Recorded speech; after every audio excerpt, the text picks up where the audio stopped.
In the vast expanse of the Milky Way galaxy, humanity had carved out a peculiar reputation for themselves. While other species boasted about their battle prowess, conquest tallies, and warfare technologies, humans had taken a different approach entirely. Diplomacy first, second, and if absolutely necessary, maybe consider violence as a distant third option. This approach baffled the galactic community. Have you heard? The humans avoided another territorial dispute with the Kroborians. Commander Grizz of the Xylorian Empire whispered to his colleague at the Galactic Council bar. Apparently they offered trade agreements instead of orbital bombardment. Can you imagine? His colleague, Admiral Pix, snorted so hard that her drink dribbled from her 4 nostrils. Cowards, the lot of them. What kind of species evolves without proper bloodlust? It's unnatural. This sentiment echoed across the stars. Humans were considered the galaxy's mediators, peacekeepers, and less charitably spineless weaklings. The fact that Earth had managed to maintain diplomatic relations with even the most aggressive species was attributed not to skill but to an embarrassing willingness to compromise. What the galactic community failed to understand was a simple truth from human history. Those who excel at war rarely advertise it. Captain Tessa Reynolds stood on the bridge of the UES Olive Branch, Earth's premier diplomatic vessel, gazing at the view screen with a mixture of amusement and irritation. The ship's name itself was a statement of intent, a literal olive branch extended to the stars. It was sleek, gleaming white, and deliberately unthreatening in design. "Captain, we're receiving another transmission from the Dravax fleet," reported Communications Officer Jack Murphy, a lanky man with perpetually uncombed hair and a talent for speaking 17 alien languages flawlessly. "They're requesting we move our," and I quote, "pathetic excuse for a starship out of their designated flight path. Even though we're clearly in neutral space according to Galactic Treaty Section 47B. Reynolds sighed, running a hand through her short auburn hair. "Send them the treaty reference again, Murphy. And throw in a compliment about their ship design or something. Flatter them a bit." "Our? Again? That's the 3rd time today. They're just trying to push our buttons. And we're just going to keep being annoyingly polite until they get bored and go away," Reynolds replied with a wink. At 43, she had the confident bearing of someone who had seen enough conflict to know how to avoid it, and the hidden steel of someone who could end it if pushed too far. Before commanding the Olive Branch, her service record contained several blacked-out sections that even her crew wasn't cleared to know about. Chief Engineer Dexter Kim glanced up from his console. "You know, just once I'd like to show these bullies what this pathetic excuse for a starship can actually do." His fingers twitched above controls that were rarely utilized during diplomatic missions. "Now, Dex, that's not the human way," Reynolds said with a smile that didn't quite reach her eyes. "We're peaceful explorers who abhor violence, remember?" "Right, Captain," Kim replied, returning the same knowing smile. "Peaceful explorers. Got it." The Olive Branch continued on its designated course toward Nexus Station Alpha, where representatives from 37 spacefaring civilizations would gather for the Annual Galactic Summit. The sleek white ship, bearing Earth's logo of clasped hands beneath a crescent moon, moved gracefully through the stars looking for all the world like exactly what it claimed to be, a vessel of peace. Nobody needed to know about the systems dormant beneath its pristine hull. After all, as the old Earth saying went, speak softly and carry a big stick. Nexus Station Alpha loomed ahead, a marvel of cooperative engineering that resembled a massive silver snowflake with thousands of twinkling lights. Designed as neutral territory, the station rotated slowly, its artificial gravity and life support systems accommodating dozens of different biological needs. "Docking procedure initiated," announced Navigator Zoe Okafor, her fingers dancing across the holographic controls. Despite being the youngest crew member at 28, Okafor had a reputation for threading the Olive Branch through spaces that would make most pilots break into a cold sweat. "Captain, you might want to know that the Dravax delegation has already arrived," Murphy said, his expression suggesting he'd just bitten into something sour. "They've taken the liberty of posting armed guards at their diplomatic suite. Apparently they don't trust the station's security protocols. Or they're just showing off," Reynolds muttered. "Typical. Who's their representative this year?" "General Vrock." "New guy apparently trying to make a name for himself," Reynolds groaned. "Ambitious military types at diplomatic functions." My favorite. The docking clamps engaged with a gentle shudder, and Reynolds straightened her uniform a tasteful navy blue with minimal decoration, designed specifically to appear non-threatening while still maintaining authority. Earth's diplomatic corps had spent decades perfecting the art of appearing humble without looking weak. All right, people. Standard protocol. Murphy, you're with me. Okafor, you have the bridge. Kim, no unauthorized maintenance checks on the systems we don't officially have. Kim looked up innocently. Wouldn't dream of it, Captain. As Reynolds and Murphy made their way through the bustling corridors of Nexus Station Alpha, they were greeted by representatives from across the galaxy. The Millerites, resembling tall, willowy plants, bobbed in greeting. The Gandarthian delegation, insectoid beings with compound eyes that reflected rainbow hues, clicked their mandibles respectfully. Captain Reynolds. Earth's finest diplomat returns. A booming voice echoed down the hallway, belonging to Ambassador Krull of the Taurian Confederacy, 8 feet of muscle, horns, and surprising diplomatic finesse. Ambassador Krull.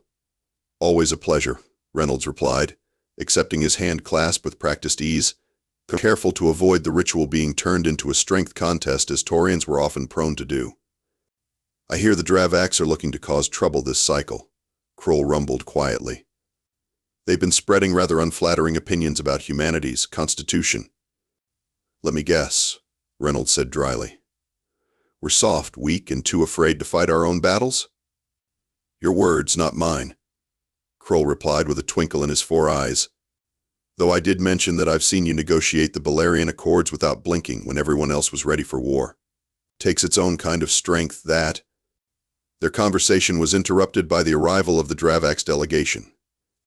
General Vrok led the way, his crimson scales gleaming under the station's lights, ornate armor making him appear twice as wide as he actually was.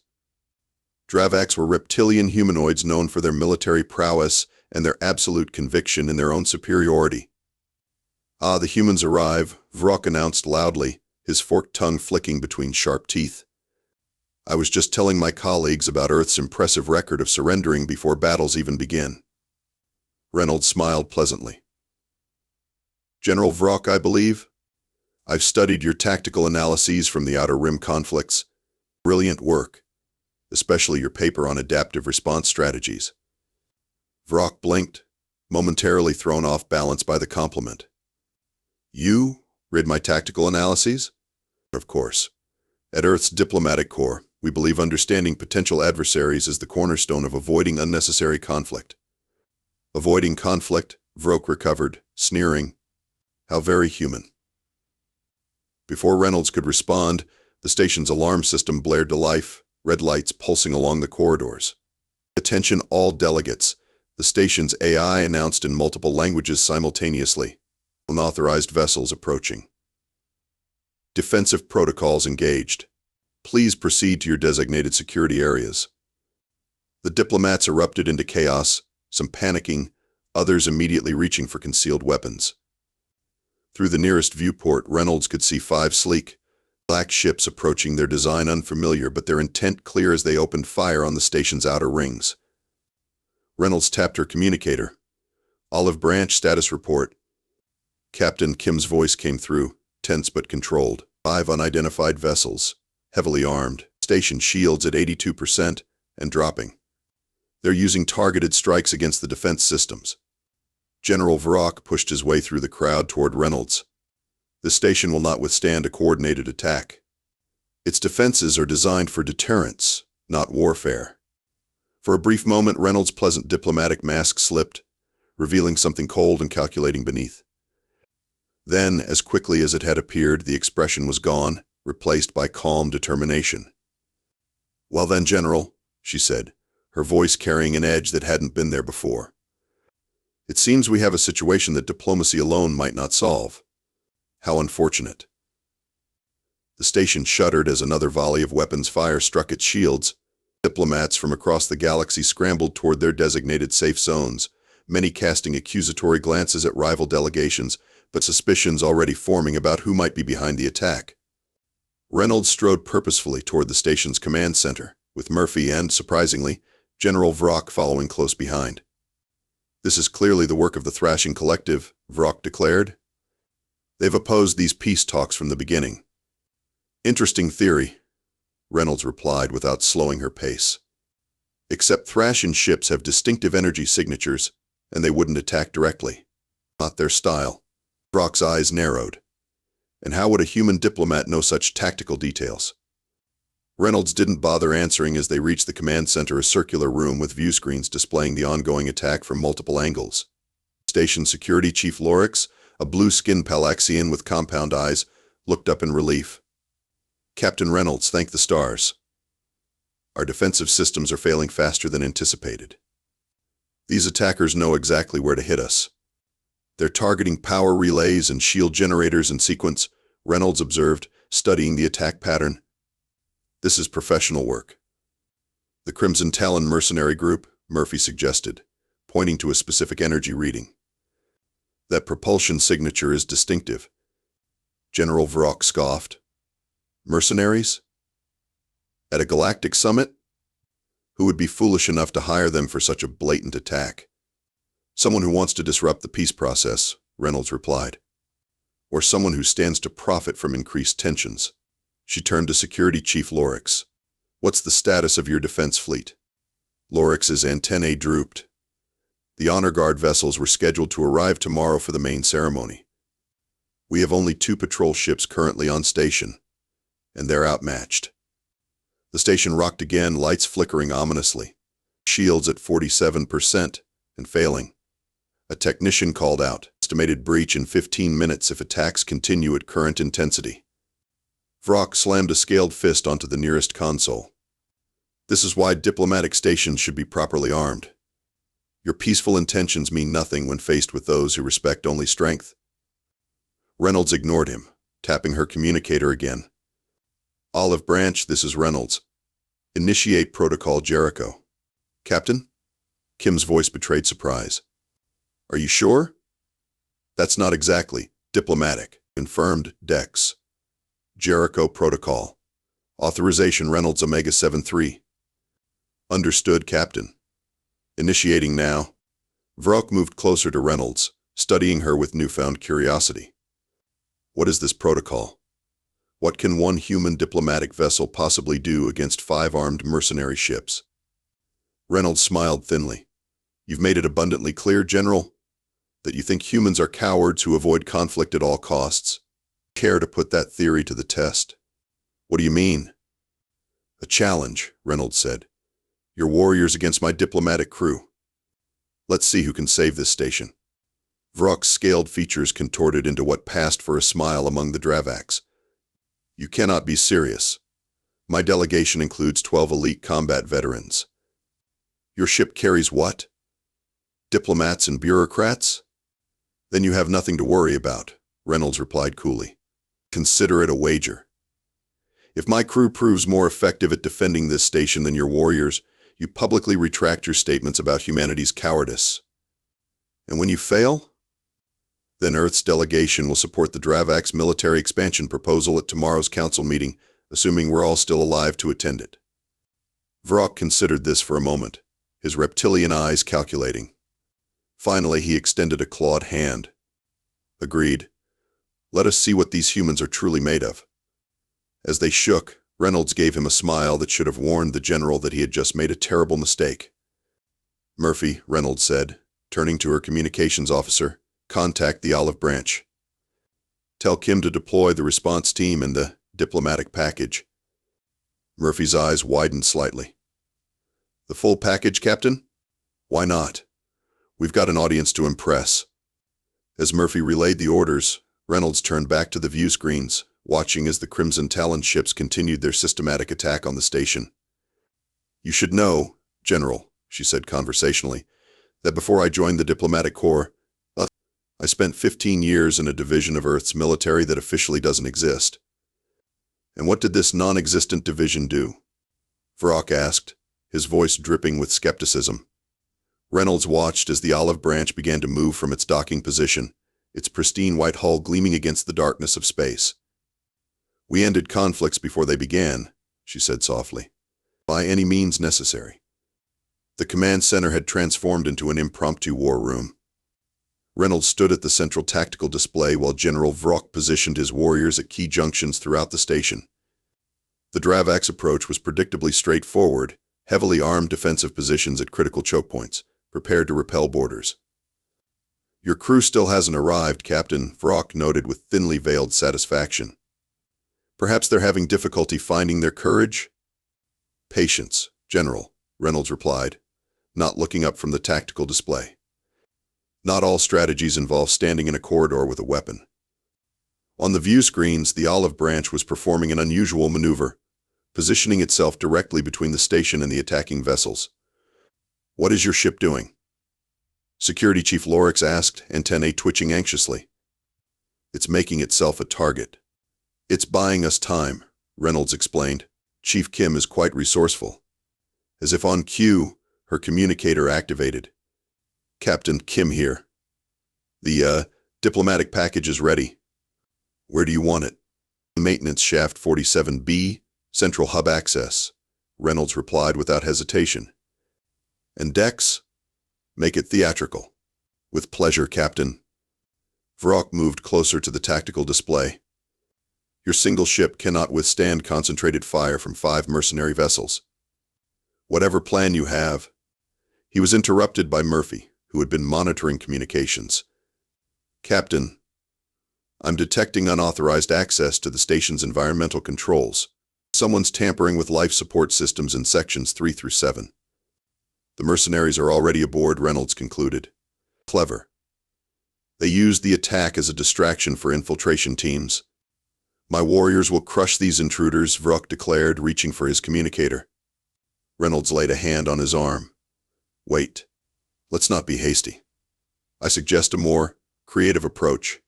This is not the time for human timidity. We must strike with overwhelming force." "Or," Reynolds countered, "we could use their infiltration against them." She tapped a series of commands into the tactical display. "Murphy, access the station's environmental controls. Reroute auxiliary power to sections 8 through 12. Make it look like that's where the command staff is relocated." Murphy's fingers flew across the console. "Creating the digital mirage now, Captain." "Lorix, I need station schematics, particularly maintenance access tunnels that bypass standard security." The security chief hesitated. "Those are restricted." "People will die if you stand on protocol," Reynolds snapped, showing the first crack in her diplomatic veneer. Lorix immediately transferred the requested data. Vrock watched with grudging interest as Reynolds outlined a plan that seemed, at first glance, completely nonsensical. Instead of reinforcing defenses, she was creating apparent weaknesses. Rather than concentrating forces, she was dispersing them. "This is madness," the Dravak's general finally declared. "You're practically inviting the enemy to critical systems." "Exactly," Reynolds agreed with a predatory smile. "I'm giving them exactly what they think they want." The station rocked again, more violently this time. "Shields at 29%, a technician reported. "Structural integrity compromised in outer ring, sections 19 through 23. "Right on schedule," Reynolds murmured. At that moment, 6 humans in what appeared to be standard diplomatic corps uniforms emerged from a maintenance hatch in the corner of the command center. They carried equipment cases bearing the Earth insignia and peaceful diplomatic corps markings. "Lieutenant Commander Harper reporting, Captain," said the leader, a compact woman with close-cropped gray hair and eyes that missed nothing. "Diplomatic package delivered as requested."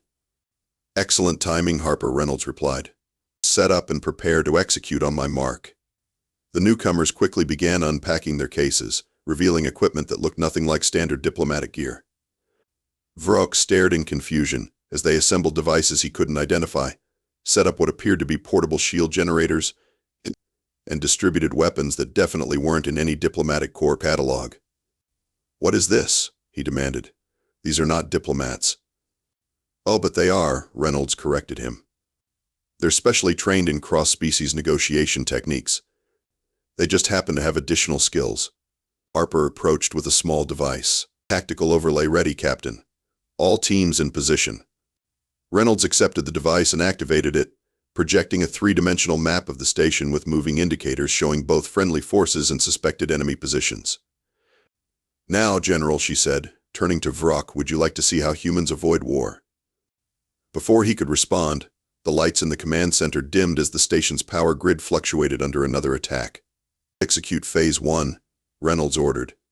Throughout the station, human crew members who had been quietly taking positions began activating devices that flooded specific sections with harmless but opaque aerosols that disrupted short-range communications and created sensor ghosts that multiplied their apparent numbers. The mercenaries, finding their carefully planned infiltration routes suddenly chaotic and unpredictable, began to make mistakes. Some teams fell back to regroup, others pushed forward more aggressively, exactly as Reynolds had predicted. Your people are still retreating, Vrock pointed out, watching the tactical display. They're giving ground in all sectors. Are they? Reynolds asked, gesturing to the display where the mercenaries were being funneled into increasingly isolated positions. Or are they leading our uninvited guests exactly where we want them? For the first time, doubt crept into Vrock's expression, as he began to understand that what had appeared to be a disorganized, cowardly defense was actually something far more calculated. On the view screens, the Olive Branch suddenly changed configuration, panels on its hull sliding open to reveal weapon systems that no diplomatic vessel should possess. Captain Murphy called out, mercenary vessels are breaking off their attack on the station. They're targeting the Olive Branch. Reynolds smiled. And now they've made their first real mistake. Execute Phase 2. Incoming transmission from the Olive Branch, Murphy announced. On screen, Reynolds ordered. Chief Engineer Kim's face appeared, his usual easygoing expression replaced by focused intensity. Behind him, the bridge of the supposedly diplomatic vessel had transformed, defensive stations manned and tactical systems fully activated. Ready when you are, Captain, Kim reported. All systems operational. You may proceed, Mr. Kim, Reynolds said calmly. Show them what happens when you corner a human. With pleasure. Kim's image disappeared, replaced by an exterior view of the Olive Branch as it faced the 5 mercenary vessels. For a moment, nothing seemed to happen. Then, simultaneously, 3 mercenary ships lost power, their engines and weapons going dark as they drifted helplessly in space. What just happened? Vrock demanded, his scaled features contorted in disbelief. Targeted EMP burst, Reynolds explained, designed to affect specific systems while leaving life support intact. Impossible. Such precision requires intimate knowledge of enemy vessel systems. Yes, it does, Reynolds agreed without elaboration. On the remaining screens, the situation within the station was changing rapidly. The mercenary infiltration teams, cut off from their commanders and finding themselves herded into increasingly indefensible positions, were beginning to surrender to the human crews who suddenly appeared much more numerous and much better armed than expected. Captain Harper reported, we've secured environmental control and auxiliary power. 19 mercenaries in custody, with approximately 12 more cornered in the cargo bays. The Dravak's warriors? Reynolds asked, still holding their defensive positions as instructed. Harper replied with the barest hint of amusement. They haven't seen any action yet. Vrock's tail lashed in agitation. This is some sort of trick. No diplomatic vessel carries weapons of this caliber, and no peacekeeping force employs these tactics.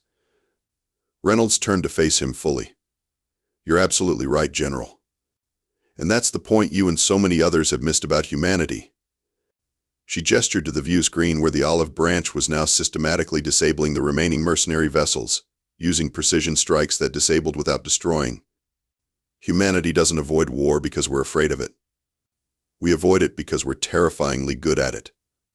The command center fell silent as Reynolds continued, her voice taking on a professor-like quality.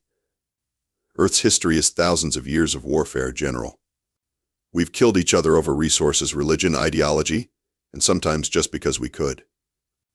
We became so efficient at destruction that we nearly wiped ourselves out multiple times. She moved to the tactical display, pointing to where human crew members were efficiently clearing the last pockets of resistance. When we finally reached the stars and met other species, we made a choice. Not because we were weak, but because we knew exactly what would happen if we applied our particular talents for warfare on a galactic scale. One of the mercenary ships attempted to flee, only to find its engines mysteriously disabled by a precision strike from the Olive Branch. Every human diplomatic vessel is crewed by veterans, General. Every negotiator has combat experience. We don't advertise this fact, but we never hide it either. You simply never bothered to ask. On the tactical display, the last group of mercenaries surrendered, surrounded by human crew members who had appeared seemingly out of nowhere. Our ships look peaceful, because that's what we genuinely want. But make no mistake, every single one of them can transform into a warship at a moment's notice. We just prefer not to. Vrock stared at the display, his worldview visibly shifting. You deliberately project weakness. We project our genuine desire for peace, Reynolds corrected. The fact that others interpret that as weakness says more about them than it does about us. The general's gaze moved from the captured mercenaries to the Dravak's warriors who had seen no action whatsoever, still manning their defensive positions against an enemy that had never reached them. My warriors, he began. Were never needed, Reynolds finished for him, because the situation was handled before it escalated to that point. For the first time in his life, General Vrock of the Dravak's Imperium found himself speechless in the face of a strategy he had never considered. Winning a battle by ensuring it never properly began. On the screens, all 5 mercenary vessels were now disabled, with the Olive Branch, its weapons once again concealed behind sliding hull panels, looking as innocently diplomatic as ever. The aftermath of the attack transformed Nexus Station Alpha from a diplomatic hub into something resembling a military tribunal. Representatives from 37 species gathered in the main council chamber, where the captured mercenary leader, a grizzled Thexian named Dorvan Mal, stood defiantly before them. I claim rights under the Mercenary Guild Code, Mal insisted, his cybernetic eye whirring as it scanned the chamber. I am not obligated to reveal my employer. Reynolds, seated beside General Vrock at the central table, leaned forward. The Guild Code also stipulates that attacks on neutral diplomatic facilities void all contractual protections. You know this, Dorvan. Mal's organic eye narrowed. We were told the station would be minimally defended, that the security protocols were negotiable. And yet here we are, Reynolds replied. Your ship's disabled, your crew in custody, and you facing charges from 37 governments simultaneously. I'd say your employer miscalculated rather severely. The human speaks truth, Vrock suddenly interjected, his voice carrying across the chamber. And I would hear who thought attacking a galactic summit was worth the risk. Mal's gaze shifted between Reynolds and Vrock, noting their unexpected alliance. After a long moment he sighed. The consortium of mining guilds, he admitted. They paid triple rate to disrupt the upcoming vote on the Deep Space Resource Allocation Treaty. Murmurs spread through the chamber as representatives processed this information. The treaty in question would restrict unregulated mining in contested systems, a significant blow to operations that had exploited legal gray areas for decades. Thank you for your honesty, Reynolds said. It will be noted in the official record. As security officers led Mal away, the council chamber erupted into discussions about sanctions against the mining consortium and increased security protocols for future summits. Reynolds found herself approached by representatives from multiple species, many of whom had previously dismissed humanity as irrelevant to security matters. Captain Reynolds called Ambassador Krull of the Taurian Confederacy. My government would be interested in discussing joint training exercises with your diplomatic corps. I'm sure that can be arranged, Ambassador, she replied with a knowing smile. After answering numerous inquiries and fielding diplomatic overtures that would have been unthinkable days earlier, Reynolds finally found a moment of quiet as the session adjourned. She was gathering her notes when General Vrock approached, his posture noticeably less aggressive than before. Captain, he began, it seems I owe you an acknowledgement. Reynolds raised an eyebrow. Just fulfilling our agreement, General. Nothing more. No, Vrock insisted, it is more than that. I have spent my career studying warfare across the galaxy, and yet I failed to recognize what was before my eyes. He gestured to where human crew members were assisting with repairs, looking for all the world like ordinary diplomatic personnel. You have elevated deception to an art form. I prefer to think of it as strategic ambiguity, Reynolds replied. We're exactly what we appear to be, dedicated to peaceful resolution of conflicts. We just have contingency plans for when peace isn't an option. Vrock nodded slowly. The Dravaks have a saying, Know the warrior not by their armor, but by their scars. I did not look for your species' scars. We've gotten rather good at hiding them, Reynolds admitted. Comes with practice. After a moment's hesitation, Vrock extended his hand in the human gesture he had previously disdained. The Dravak's Imperium would be honored to establish a formal military exchange program with Earth. There is much we could learn from each other. Reynolds accepted the handshake. I believe that can be arranged, General. Though we'll have to call it a diplomatic consulting initiative in the official records. Of course, Vrock agreed with what passed for a Dravak smile. Appearances must be maintained. As the general departed, Murphy approached with a datapad. Captain, the after-action report is ready for your review. Also, Chief Kim reports that all diplomatic modifications to the Olive Branch have been reset to standby mode. Excellent work, Murphy. And please convey my appreciation to the entire crew. They performed admirably under pressure. Yes, Captain. Murphy hesitated before adding, word is spreading, you know. About what happened here. About us.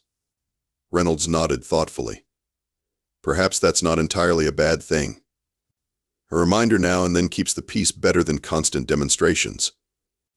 Later, as Reynolds returned to the Olive Branch, she found Lieutenant Commander Harper waiting at the airlock. Mission successful, Captain Harper reported. Though I admit I was looking forward to showing the Dravaks what we could really do. Next time, perhaps, Reynolds replied. Though I hope there won't be a next time. Hope for peace, plan for war? Harper suggested with a knowing look. The human way, Reynolds agreed as they walked together through the corridors of the ship that was so much more than it appeared to be. In the days that followed, the Galactic Summit proceeded with unprecedented cooperation. The Deep Space Resource Allocation Treaty passed unanimously, with the Dravak's Imperium becoming one of its strongest advocates. Throughout the proceedings, representatives from across the galaxy found themselves looking at the human delegation with new eyes, reassessing a species they had dismissed as irrelevant to matters of security and power. And at the center of it all, Captain Tessa Reynolds continued her diplomatic duties with the same unassuming professionalism as always, neither flaunting her victory nor acknowledging the whispers that followed in her wake. For as humanity had learned long ago, true power lies not in how loudly you proclaim it, but in how rarely you need to demonstrate it. 2 months later, at the newly established Dravak's Human Cultural Exchange on Earth, General Vrock found himself addressing a class of fresh-faced human diplomatic cadets. The greatest deception humans ever perpetrated, he told them, was convincing the galaxy they were afraid of war. Remember this lesson well, young diplomats. Sometimes the most effective weapon is allowing your adversary to underestimate you. From the back of the room, Captain Reynolds smiled quietly to herself. Mission accomplished.